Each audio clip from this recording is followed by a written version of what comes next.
What is up, my friends? We are back with a new addition to the Anfield Agenda post-match content here on YouTube. As you can see, I am joined by the one and only Mr. Patrick Murphy. Paddy, how are you, sir? Very good, my man. Very good. Pleasure to be on the post-match here on YouTube. Looking forward to getting Yeah, stuck it's in. it's nice to introduce you to the YouTube audience because you've gotten to know obviously the Twitch audience over the past year or so, but we've a lot to get through here, Paddy, today. Let's start off with, and I don't mean to do this to you, buddy, but you are having a few doubts about Harvey Elliott recently. Has his goal and performance today changed your mind at all? I wouldn't say it's changed my mind yet. I think it's a good step in the right direction, and with consistency, with those level of performance and consistency, then I'll definitely be happy. But I still am of the opinion, and I will maintain the opinion for now, that I don't believe when all is said and done and we get the players we need, that he should be starting for us or is good enough completely. I think, which is not a bad thing. I think it's great to have that level of quality in rotation.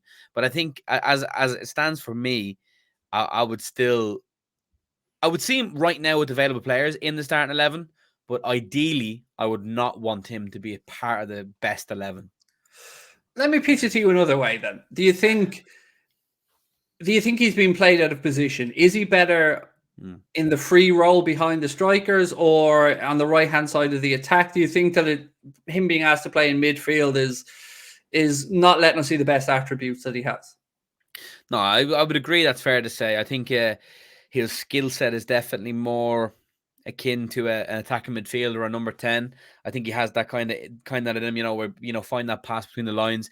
I don't think he's necessarily physically strong or defensively strong enough for the right centre mid role, and then I don't think he's fast enough or explosive enough for the right wing role. But I think he can definitely do a job in both. But I think he's a special. I'd see him more as a specialist attacking midfielder.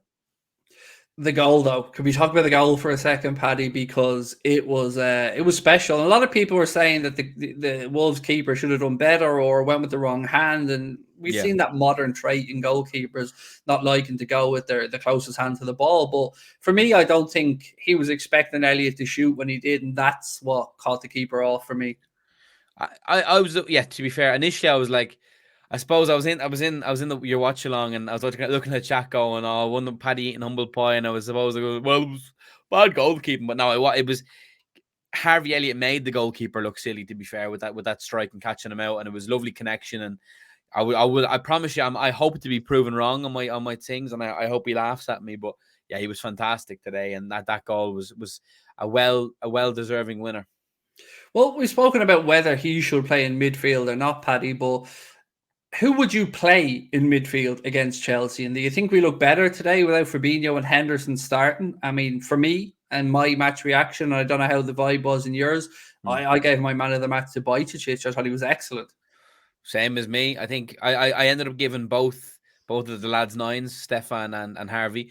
But I edged it towards Bajcetic. And I would keep the same midfield for Chelsea. I think with how improved the midfield was today based on previous games, I think you have to stay in. You have to keep them in. And Stefan Bajcetic must stay in that midfield 3. If he's dropped now, Klopp's comments of him saying he's not too loyal would soon be coming under scrutiny, because I think if you bring Fabinho back into that starting 11, I think it's unjustified. He hasn't showed anything to justify a start, but I think Stefan played unbelievably well. And I think the Spanish kind of tandem there with Thiago was very nice as well. I will push back a little bit against the Fabinho thing. His ball to Doak was outstanding. If Verge or Trent plays that, we're all applauding it. Well, I think, yeah, that's true. It was a nice moment, but I think, and he has that in his locker, but I think overall, I think as of the last while, he looks very laboured and lethargic in midfield, and I think him in there with a Hendo is not the midfield, and I think it's a negative midfield, and I think you need the kind of youth and exuberance of a Bajcetic in there, and Naby. To be fair, Naby has a lot to prove. I was very happy with Naby today, and I would honestly keep the same midfield for Chelsea. I think you can't really drop anyone. I can understand the arguments. I mean, I thought we looked so much fresher, so much more energetic today. The press was on point, and as you said, having Bajcetic in there alongside Thiago, I mean, could you think of a better player for the young man to learn off? So I do get it. I do understand why you would want to keep that same midfield for Chelsea. I'd just be a bit nervous about the quality that they have available in the centre of the park themselves. Well, yeah, yes and no, but I think they're fairly bleak at the moment too. I think it's a good time to play them, and it's a big name, it's a big team, and it would be a nice confidence boost for Stefan. I know you obviously started against City in the League Cup, and it was a very harsh baptism for him against that midfield. But I think he could have a lot more joy at Chelsea, and I think he would feel very hard done by to not retain his position, but. I wouldn't be surprised if he didn't. I would like to see Klopp just bite the bullet on some of these youngsters and just put them in there. With how bad things are going, it literally can't be any worse than what we've seen. And yeah, I love Stefan. He's one of them. With some youngsters, they just have that kind of star quality. But I think it's careful. We shouldn't overhype them too much because that puts too much pressure on them too. I think we should enjoy without kind of forcing these debates. And if we were United fans right now, we'd be calling them the best DM in the league, etc., etc. But we mustn't do that. Yeah, it's tough though when he's putting in performances like that. He is, as you said, he really is just ability proven, no doubt about it. Another youngster, before I move on to ask you about Cody Gakpo, another youngster that caught the eye, of course, when he came on was Ben Doak. And again, without wanting to get too carried away, he looks legit, Paddy. He looks like a very, very good football player. Yeah, and again, one of those youngsters that just seems to have has all the raw kind of materials and minerals needed. Of course, a product of Lennoxtown, the Celtic Academy. They've produced a gem there, and he's one of them that I would be if I seen him starting against Chelsea. I would be excited. I wouldn't be scared. I wouldn't be worried. I think for example, I already have so much confidence in Ben Doak that it's eclipsed any hope I've ever had in the likes of a Curtis Jones. He just has that instant kind of star quality, and yeah, I would love to see him succeed and take the bull by the horns. How I can't believe I'm saying this because it used to be just a normal thing, but how refreshing is it to see a Liverpool player get the ball and run at people? Just have a go, take people on. We don't see enough of it. I think it shows how starved we've been in recent weeks and months that is something that we're excited to see again. But it's so refreshing. It's something that Sadio Mane was so good at when he first came, but slowly but surely bleated out. But yeah, it's great to see, and when it just puts the defenders on uneasy. It catches them out and it's chaos. It creates problems, and I love him. I love Ben Doak, and I hope he's one of them youngsters that just goes from strength to strength. I think if you're good enough, you're old enough. So I hope to see him just thrown in. And honestly, him against Chelsea either. He's a player that I've been wanting to start for some time now. I would have actually started him today because it's a cup game, but I suppose the decision to start Harvey Elliott was fairly vindicated. Yeah, I mean, we haven't got this in our notes, but really quickly, I just want to ask as well. For me, we're seeing a future defensive leader in Ibrahim Kanate, Paddy, and we didn't play well against Brighton, but I thought he was one of the few redeeming qualities or redeeming players we had. And today, again, did miss a beat. He looked brilliant. Yeah, he's unbelievable. He's so good, and he's gone through some hardship in recent months. He's lost the Champions League final, he lost the Premier League on the final day, he's lost the World Cup final. But he came out. His mentality is fantastic. He came out after that and was like, the losses will only make the victories sweeter or whatever. So yeah, we've done well with him there. The money we've paid is going to be a steal when you consider we spent 75 million on Van Dijk. And we had him for so long. He is our next Van Dijk because I think they'll overlap a little bit as we're seeing now. But slowly but surely, obviously, Van Dijk will be petered out and we'll have to get someone to go in with Kanate. But Kanate could be our centre-back for the next 8 to 10 years. He's that good.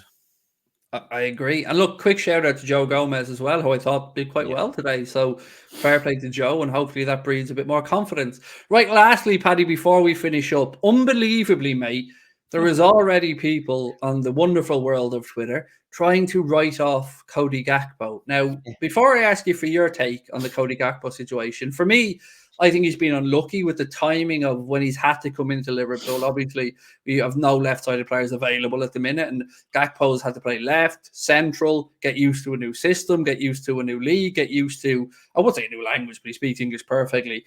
But I think a lot has been asked of him, and I won't dare attempt to judge him before the season's out. I think some people just love to complain. And to be fair, I've seen a lot of our own fans kind of say, oh, he doesn't excite me, blah, blah, blah. I think people have been kind of blinded by the Luis Diaz effect that happened last January because he's so fast and explosive and skillful that naturally, aesthetically and mentally, it impacts you more. But Gakpo is a much different player. He's not quite as quick, but he played through the middle tonight. That is not his position. He's a much more of a specialist left winger. He's played 85% of his games, his whole career games there. So we need to play to his strengths too. And he's coming into a new league, a new country. Thankfully, not a new language because he can speak English, of course, as most Dutch people can. But yeah, I think everyone needs to relax and also put into perspective that when everyone's fit, he will be, third, fourth choice. He's part of a rotational forward line. He doesn't have to necessarily be, a barnstorming signing. And for the money spent on him, there's no pressure. He'll be fine. He'll come good, and I can't wait. It would be nice if he just got a goal off the mark quickly, but it'll come. As you said, he's coming in at a very turbulent time. Anyone coming into a new situation is going to find that hard when the whole team and its system is disjointed. I agree with you. I mean, did you get the vibe though today that he was kind of trying extra hard, almost too much to get off the mark for us? Yeah. He was trying to, anytime he got an opportunity, even a sniff of a shot, he was eyeing it up. Well, and I don't blame him. That's the kind of the attacker mindset. And when if you're a defender, you can have 80 minutes of a great game, but if you let in one goal, you're finished. But if you could have 90 minutes of a terrible game as a footballer and then scoring the winner in stoppage time, and you're judged a hero. So no, I don't blame him for trying, but I have no doubt it'll come good. I think we've been very lucky with the last couple of signings that, like Luis Diaz, he started well straight away, came in at a very good side. There was no problems that time. But yeah, Gakpo will be fine, and we're lucky to have him. Right, folks, that brings us to the end of an extra Anfield Agenda video that you guys will be getting every single match day. Myself and Paddy are going to try and work through the 3 or 4 big talking points from the games, and all roads currently lead to the kickoff on Saturday, 12:30 p.m. It is p.m. Yeah, p.m. For me, it's basically 12:30 a.m. because it's the middle of the night for me. But we will be doing a watch along of it on our Twitch channel from 11:30 a.m. Hope you can join us for that. Thank you to Mr. Paddy Murphy. Thank you to Jurgen Klopp and the boys for scoring first and keeping a clean sheet. And yeah, we will chat to you soon. Much love, my friends. Bye-bye. Have a good one.